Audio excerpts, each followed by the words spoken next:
Hello students, welcome you all. Beta, now in today's lecture we are starting with the first part of the cell, that is cell membrane. As we discussed that the outermost covering of the cell, we called it a cell membrane. Cell membrane is present both in animal cell as well as plant cell. So in the today's lecture we will discuss about the detailed study कि what are the different components which combine to form a cell membrane. So in the here you have seen the diagram. This diagram is known as the fluid mosaic model of plasma membrane. बेटा जो हमारी cell membrane है या plasma membrane है उसकी जो structure है उसका जो मॉडल है हम उसको बोलते हैं fluid mosaic model. Fluid mosaic model क्यों बोला जाता है? क्योंकि इसके बीच में बेटा हमारे पास ये मेम्ब्रेन किसके साथ बनी होती है? लिपिड्स के साथ और प्रोटीन्स के साथ. किसके साथ? लिपिड्स के साथ और प्रोटीन्स के साथ ये लेयर बनी होती है हमारी पूरी सारी की सारी सेल मेम्ब्रेन, प्लाज्मा मेम्ब्रेन. तो हम इसको क्या बोलते हैं? That's why we called it fluid mosaic model. तो बेटा इसमें जो लिपिड्स प्रेजेंट होते हैं वो कौन से होते हैं? फॉस्फोलिपिड्स. कौन से लिपिड्स प्रेजेंट होते हैं हमारे भी? मैंने पहले बोला है सेल मेम्ब्रेन किसके साथ बनी होती है? कीप इन माइंड, लिपिड्स के साथ और प्रोटीन्स के साथ. और इसमें कौन से लिपिड्स होते हैं हमारे पास? फॉस्फोलिपिड्स. कौन से लिपिड्स होते हैं हमारे पास?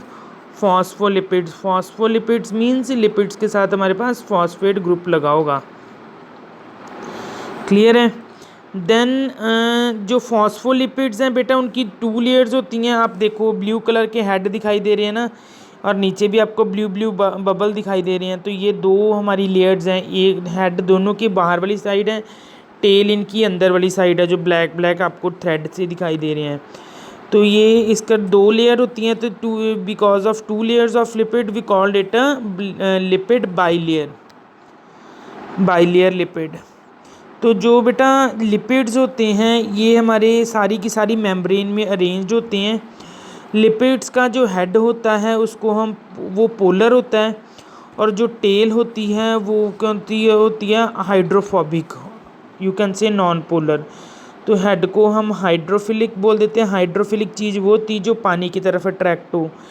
जो हमारी वो हैं टेल हैं वो पानी की तरफ से रिपेल होती है, तो हमने उसको बोला है हाइड्रोफोबिक टेल. तो जो हमारी टेल होती है वो हमेशा अंदर की तरफ होगी. आप ब्लैक कलर की लाइंस देख सकती हो यहाँ पे इसके बीच में डायग्राम में. जो लाइट ब्लू कलर के हेड्स हैं वो बाहर वाली साइड हैं और अंदर की साइड छोटी छोटी. तो आपको ऐसे लग रहा है जैसे हेयर पिन जूड़े की सुई हो, ठीक है ना? उसी की तरह इनकी हमारी फॉस्फोलिपिड की स्ट्रक्चर होती है, just like a hair pin. तो आउटर साइड पे हमारा हेड होता है लिपिड्स का, और टेल किधर होती है? अंदर वाली साइड पे होती है. ठीक है? तो बेटा हमारे फॉस्फोलिपिड्स मेम्ब्रेन के साथ साथ इसमें और क्या प्रेजेंट होता है? कौन सा लिपिड प्रेजेंट होता है? कोलेस्ट्रॉल भी इसके साथ प्रेजेंट होता है.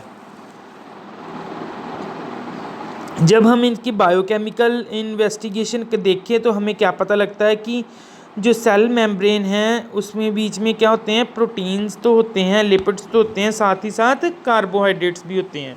क्या होते हैं? कार्बोहाइड्रेट्स भी होते हैं.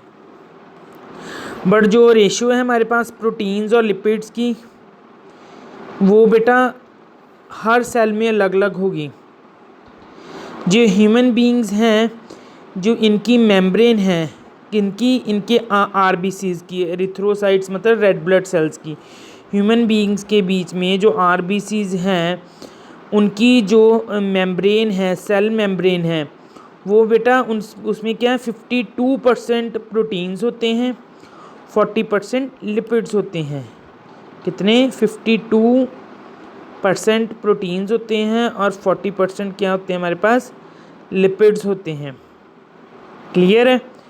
तो बाकी जो 8% होगा that would be carbohydrates. Depending on the ease of extraction membrane protein can be classified. बेटा जो मेम्ब्रेन के बीच में बार बार बोल रहा हूँ, मेम्ब्रेन किसके साथ बनी हुई है? लिपिड्स के साथ। लिपिड्स कौन से हैं? फॉस्फोलिपिड्स। लिपिड्स का एक हेड है और एक टेल है। सेकेंड नंबर पे क्या है? प्रोटीन्स। तो प्रोटीन्स हमारे पास कौन कौन सी हैं? Noted down carefully. तो प्रोटीन्स को हमने कैटेगराइज किया हुआ है इंट्रेगुलर और इंटेग्रल और पेरिफेरल। पेरिफेरल प्रोटीन्स बेटा वो होते हैं जो हमारे बाहर वाली साइड पे हों, सरफेस के ऊपर प्रेजेंट हों, जो अंदर बेटा फिक्स्ड हों और अंदर की तरफ प्रेजेंट हों विद इन लिपिड्स, जो हमारे स्टैग्ड हों, फिट हों, उनको हम बोल देते हैं इंटेग्रल। और जो बाहर वाली साइड पे पड़े हों उनको बोलते हैं पेरिफेरल प्रोटीन्स। ठीक है, तो यहाँ से हमें पता लगता है कि पेरिफेरल प्रोटीन्स सरफेस पे पड़े होते हैं मेम्ब्रेन के, और इंट्रेग्रल प्रोटीन्स कहाँ पे होते हैं? Buried in the membrane. मतलब जिसको हम पंजाबी में मिलते हैं वो प्रोटीन खुबे होंगे ने बेटा। ये देखो इंट्रेग्रल प्रोटीन हमारा बड़ा सा रेड कलर का प्रोटीन है ना, ये बिल्कुल देखो ब्यूरिड है, बिल्कुल बिल्कुल बीच में धंसा हुआ है। बट कुछ प्रोटीन्स है हमारी बाहर वाली साइड पे, आप देख रहे हो। ठीक है, स्ट्रक्चर पे देखो, बाहर येलो कलर के जो बॉल्स हैं वो शुगर हैं, और जो रेड रेड कलर के थ्रेड्स बाहर की तरफ वो कौन से? Peripheral proteins. और जो ब्लू कलर के हेड हैं वो फॉस्फोलिपिड्स के हेड हैं, और जो नीचे जूड़े की सुई की तरह हेयर पिन लाइक स्ट्रक्चर है दैट इज़ टेल। तो ये हमारी क्या है? Fluid mosaic model cell membrane का। तो ये हमें क्या पता लगा कि सेल मेम्ब्रेन हमारी किसके साथ बनी होती है? प्रोटीन्स के साथ और लिपिड्स के साथ। और जो लिपिड्स होते हैं वो फॉस्फोलिपिड्स होते हैं। प्रोटीन हमारे जो अंदर की तरह धंसे हों वो इंट्रेग्रल, जो बाहर पड़े हों वो पेरिफेरल प्रोटीन्स। ठीक है, तो जो हमारा मॉडल स्ट्रक्चर है सेल मेम्ब्रेन का बेटा, इसको किसने दिया था? सिंगर एंड निकल्सन ने। तो हम इसको किसने दिया था? This question can be come to your exam also, and that is who gave the structure or who proposed the structure of cell membrane? Then answer is Singer and Nicholson। इन्होंने 1972 में दिया था इसको as a fluid mosaic model बेटा बोलते हैं। तो बेटा इनके अकॉर्डिंगली क्या था कि जो क्वैशी फ्लूइड नेचर थी लिपिड्स की, उसने क्या किया? प्रोटीन्स की मूवमेंट को विद इन द बाइलेयर को क्या किया? एनहेंस किया। तो ये जो एबिलिटी थी, ठीक है, मेम्ब्रेन के इधर इधर जाना, उसको हम बोलते हैं फ्लूइडिटी। उसको हम क्या बोलते हैं? Fluidity. This ability to move within a membrane is measured as its fluidity. कोई चीज़ बेटा इधर से इधर जाएगी, वो किस पे डिपेंड करेगी? तरल पदार्थ। तरल मतलब लिक्विड कितना है, तो जितना ज़्यादा liquid that is it's fluidity. Fluid cheese viscous होती है, तो जो चीज़ विस्कस होगी उसमें से चीज़ कम पास करेंगी। अगर फ्लूइडिटी ज़्यादा है तो चीज़ जल्दी निकल जाएगी, फ्लूइडिटी कम है तो चीज़ जल्दी नहीं निकलेगी। तो इसी वजह से इसको क्या दिया? Fluid mosaic model. तो जो फ्लूइड नेचर थी बेटा मेम्ब्रेन की, क्यों थी? Because of lipids. लिपिड्स क्या होते हैं बेटा? Fats, oil. तो आपको पता ही है ऑयल पानी में मिक्स नहीं होता, ठीक है ना, जिसकी वजह चिकनाहट सी रहती है। तो जो मेम्ब्रेन है उसकी इसी वजह से वो फ्लूइडिक होती है। ठीक है, तो यही बेटा एक इम्पोर्टेंस है इसकी कि जो सेल अच्छी तरह से सेल की ग्रोथ हो पाती है, और कुछ इंट्रासेलुलर जंक्शंस की फॉर्म हो पाती है। इंट्रासेलुलर जंक्शन मतलब दो सेल्स के बीच में कोई ब्रिज का बनना, वो बन पाती हैं। कुछ सिक्रीशंस हो पाती हैं। एंडोसाइटोसिस, ठीक है, एंडोसाइटोसिस होता है चीज़ को अंदर लेके आना। एक्सोसाइटोसिस है चीज़ को बाहर निकालना। सेल डिवीजन हो पाती है। अगर ये सेल मेम्ब्रेन फ्लूइडिक ना होती, चिकनाहट वाली ना होती, तो चीज़ अच्छे से ट्रांसपोर्ट नहीं हो पानी थी। इसी की वजह से क्या है, ये बहुत एक इसकी इम्पोर्टेंस है फ्लूइडिटी की, कि हमारे पास सेल के बीच में बहुत सारे फंक्शंस हैं।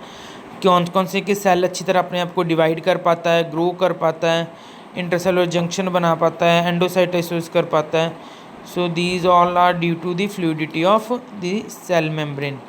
तो बेटा एक सबसे मेन इंपॉर्टेंट फंक्शन क्या है प्लाज्मा मेम्ब्रेन का, ये ट्रांसपोर्टेशन में हेल्प करता है। जो ट्रांसपोर्टेशन में किसके थ्रू होता है, ये जो हमारे प्रोटीन्स होते हैं इंट्राग्रल प्रोटीन्स,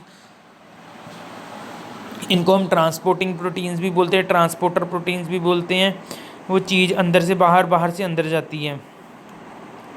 और प्लाज्मा मेम्ब्रेन मैंने पहले ही पता था कि ये हमारी सिलेक्टिवली परमिएबल मीन्स बेटा सिलेक्टिव चीज़, जैसे आप चीज़ सेलेक्ट करती हो ना कि हाँ ये चीज़ अंदर आनी चाहिए या नहीं आनी चाहिए, तो मेम्ब्रेन की भी एक परमेबिलिटी की चीज़ को अलाउ करना, इन और आउट द सेल की मूवमेंट होनी चीज़ का अंदर जाना या बाहर आना। बट कौन सी चीज़ अंदर जाएगी, कौन सी बाहर आएगी, this type of selection we called it a selective permeability. ये जो फंक्शन है ये प्लाज्मा मेम्ब्रेन का एक इंपॉर्टेंट फंक्शन है कि इसमें सिलेक्टिव परमेबिलिटी है, ठीक है, कुछ मॉलिक्यूल्स की, क्योंकि दोनों साइड पे मेम्ब्रेन के कोई ना कोई मॉलिक्यूल्स पड़ा होता है जो अच्छी तरह से आइडेंटिफाई करके एज अ गेट कीपर कि ये चीज़ अंदर जानी चाहिए, ये बाहर जानी चाहिए कि नहीं जानी चाहिए, ठीक है। तो बहुत सारे बेटा मॉलिक्यूल्स हैं जो अक्रॉस द मेम्ब्रेन चले जाते हैं विदाउट एनी एनर्जी। तो जो विदाउट एनी एनर्जी हमारे मॉलिक्यूल्स पास करते हैं, ट्रांसपोर्ट करते हैं, उसको बोलते हैं पैसिव ट्रांसपोर्ट। उसको हम क्या बोलते हैं, पैसिव ट्रांसपोर्ट, ठीक है। और ये जो हमारी वो होती है passive transport, that is from higher concentration to lower concentration, इसको हम सिंपल डिफ्यूजन भी बोल देते हैं। बट और जो वाटर की है higher concentration to lower concentration move करना, इस तरह की वाटर के डिफ्यूजन को हम बोलते हैं ऑस्मोसिस। मोस्टली गैसेज और वाटर के दोनों को डिफ्यूजन बोलते हैं, बट जो सिंपल वाटर का higher concentration to lower concentration diffuse होना, उसको प्रोसेस को बोलते हैं ऑस्मोसिस। ये आप देख सकते हो बेटा, आप घर पे चने भिगोते हो ना, रात को चने भिगो, सुबह तक वो स्वेल कर जाते हैं, फूल जाते हैं, क्यों? जो वाटर है वो higher concentration to low concentration चने के अंदर चला जाता है, चने का जो सीड होता है, चना होता है, वो स्वेल कर जाता है, ग्राम सीड। तो इसी वजह से ये जो ट्रांसपोर्टेशन है पानी की बाहर से अंदर जाना, ये हमारी है पैसिव ट्रांसपोर्टेशन, और इस प्रोसेस को हम बोलते हैं ऑस्मोसिस। अगर बेटा हमारी चीज़ के अंदर बाहर जाने में एनर्जी कंज्यूम हो, हमें एनर्जी लगे, तो उसको हम बोलते हैं एक्टिव ट्रांसपोर्ट। उसको हम क्या बोलते हैं, एक्टिव ट्रांसपोर्ट, ठीक है। जब चीज़ हमारी lower concentration to higher concentration जाए, इस ट्रांसपोर्टेशन में हमें क्या लगती है, एनर्जी लगती है। तो जो एनर्जी है वो यूटिलाइज होती है in the form of ATP, and इसको हम बोलते हैं एक्टिव ट्रांसपोर्ट। तो एग्जांपल इसकी सोडियम पोटाशियम पंप। कौन सी है, सोडियम पोटाशियम पंप, जिसकी वजह से सेल के अंदर और सेल के बाहर किसी भी चीज़ की ट्रांसपोर्टेशन होती है। This is all about the cell membrane. Next lecture we will do cell wall.